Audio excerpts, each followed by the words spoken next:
Hey there, I had a bunch of questions come through, so I thought I would just do a video with questions and answers and just chat with you a little bit about some of these things. So the first question was, why do I have to tell my kid everything 15 times? I love this question because my question to you is why are you telling your kid everything 15 times? No wonder, right? If I have to say something more than a couple of times, I'm going to be escalated. I'm not going to say it kindly. I'm probably not going to even be polite. I'm going to be frustrated. And that's just our natural tendency, right? So before I can answer that, you have to think about the situations that you're saying something 15 times. And usually it's very specific, same everyday kind of stuff that you're having to say it. And then I want to encourage you to come around that in a different way. I know I have other videos where I've talked specifically about like stop repeating yourself, and I want to encourage you to stop repeating yourself. It's not doing you or your kids any favors.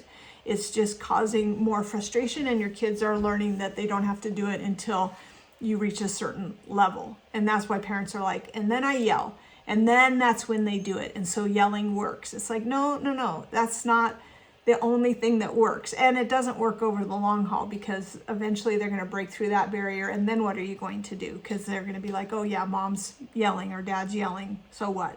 Right? So processing for your kids and task initiation and transitioning from one thing to another are all harder than they look. Those are all executive functioning skills. And so we have to work with their brain, and we have to promote a better way of doing things. I call it one and done. You say something once, and then we expect it to be done. So if I'm going to say something once, I'm going to make sure that my child heard me. I'm going to make sure that I was very clear about what it is that I want them to do, not just what I want them to stop doing. So instead of, stop doing something, maybe I want them to go sit on the couch, or maybe I want them to come stand by me, and then I'm going to be moving towards them to help them to make that happen. And I'm going to use the power of waiting, because waiting is so critical. It's not ignoring, it's not giving up, it's not becoming passive. Like, I've been waiting here for 20 minutes at the kitchen table while you were in the other room finishing your video game. That doesn't do anything.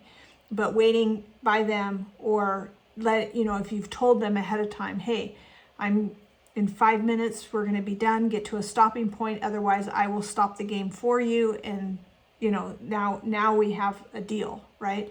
Remember, with kids with ADHD, there's now and not now. So you always have to have a deal in it. Like, this is how it's going to go. A plus B equals C. And when you get really clear about that, that's going to help them. It's the other thing too. When you get really clear about what you expect to happen and what time you're going to do it and what's going to happen if it doesn't happen, you will find that you are not repeating yourself over and over, because you're going to look at those places where you repeat yourself, and you're going to say, what is it that matters to me right now? Because maybe it didn't really matter to you the first 14 times you asked.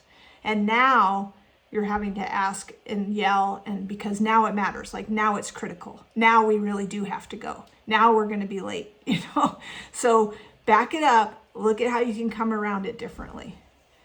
The other question was, why does my child melt down during transitions? And transitions, just in case you're listening and you're like, what would constitute a transition, right?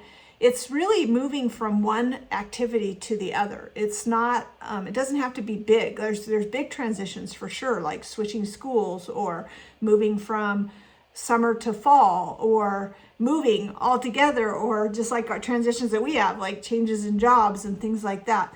But transitions create uncertainty and stress, right? And for kids, there's a lot of transitions during the day that we don't really think of being stressful, like even moving from the classroom to the library, or from PE to, something else.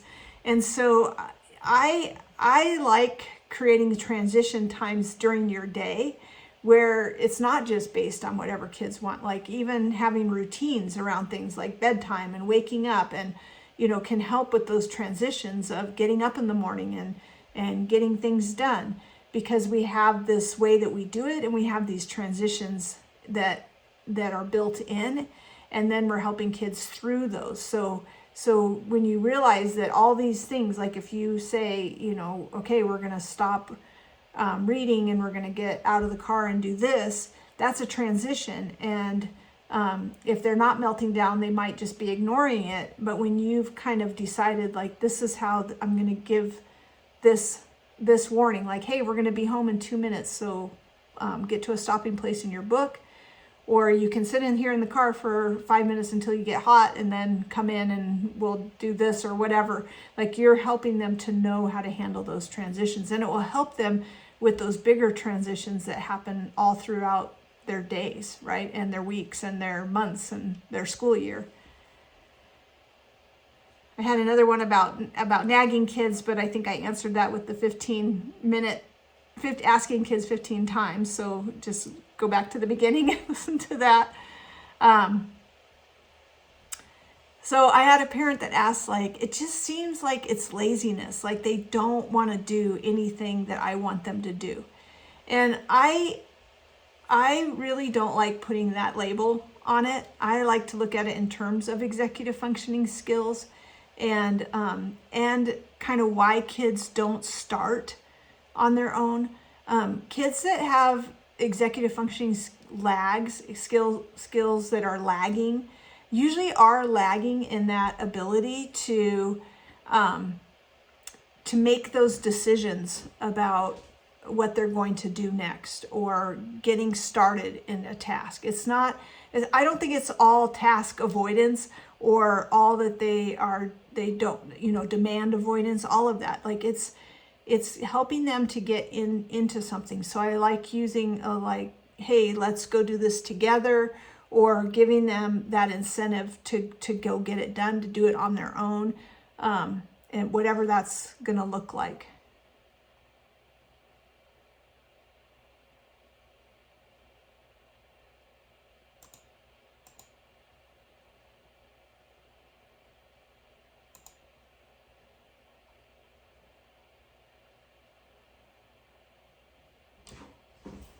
Okay.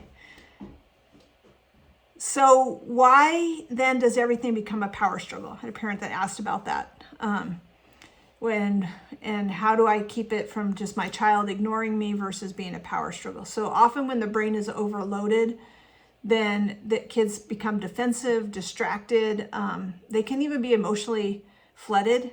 And they're not necessarily being disrespectful. Also, kids that have a hard time getting into a task, sometimes once they are in it, they're in this world, and we are an interruption to this world. And if you've ever had when you've been doing something and then suddenly you have to stop doing it, it's very hard, right? And it can be very overstimulating, really. Like, I can remember when all my kids were at home and younger, just thinking, like, I want to be able to think a complete thought without being interrupted.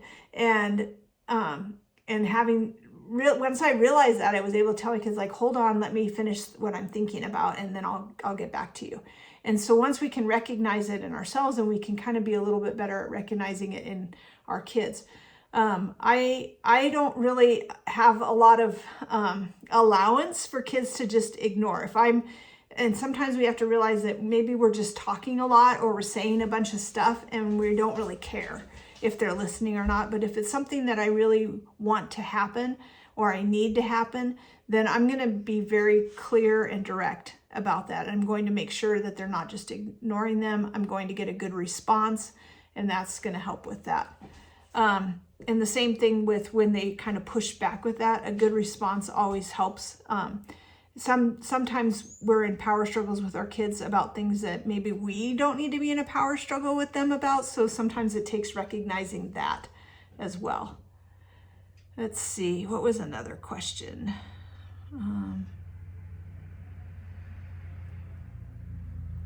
A parent asked, how do I help my kids without just rescuing them or enabling them or just doing it for them? And I really feel this one, because sometimes it is so much easier to just do it right than to explain it and to nag them about doing it.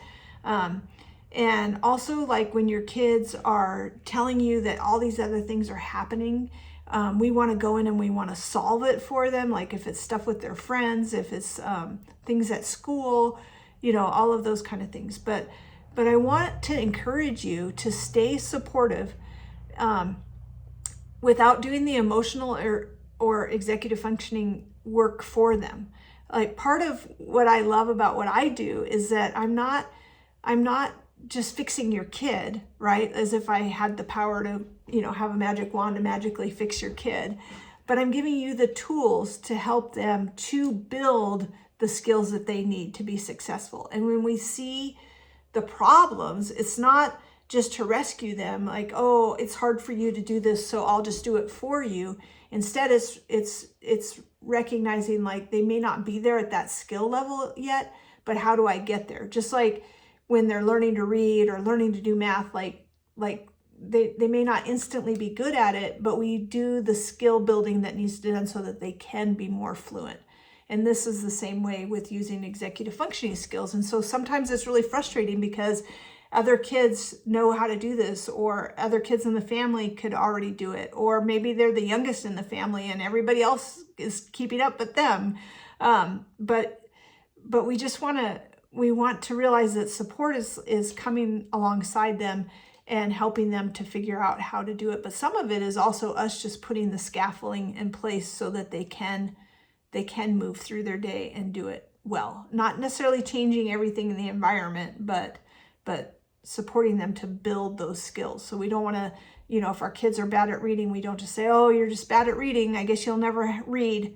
That's okay. They have books on tape. It's like, no, we know that we have to help them to learn how to develop that skill, even if they're never love it. Although I like to develop skills so that they still love it, because then they'll keep learning, right?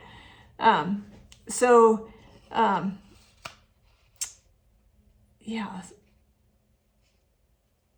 I think that answered both of them.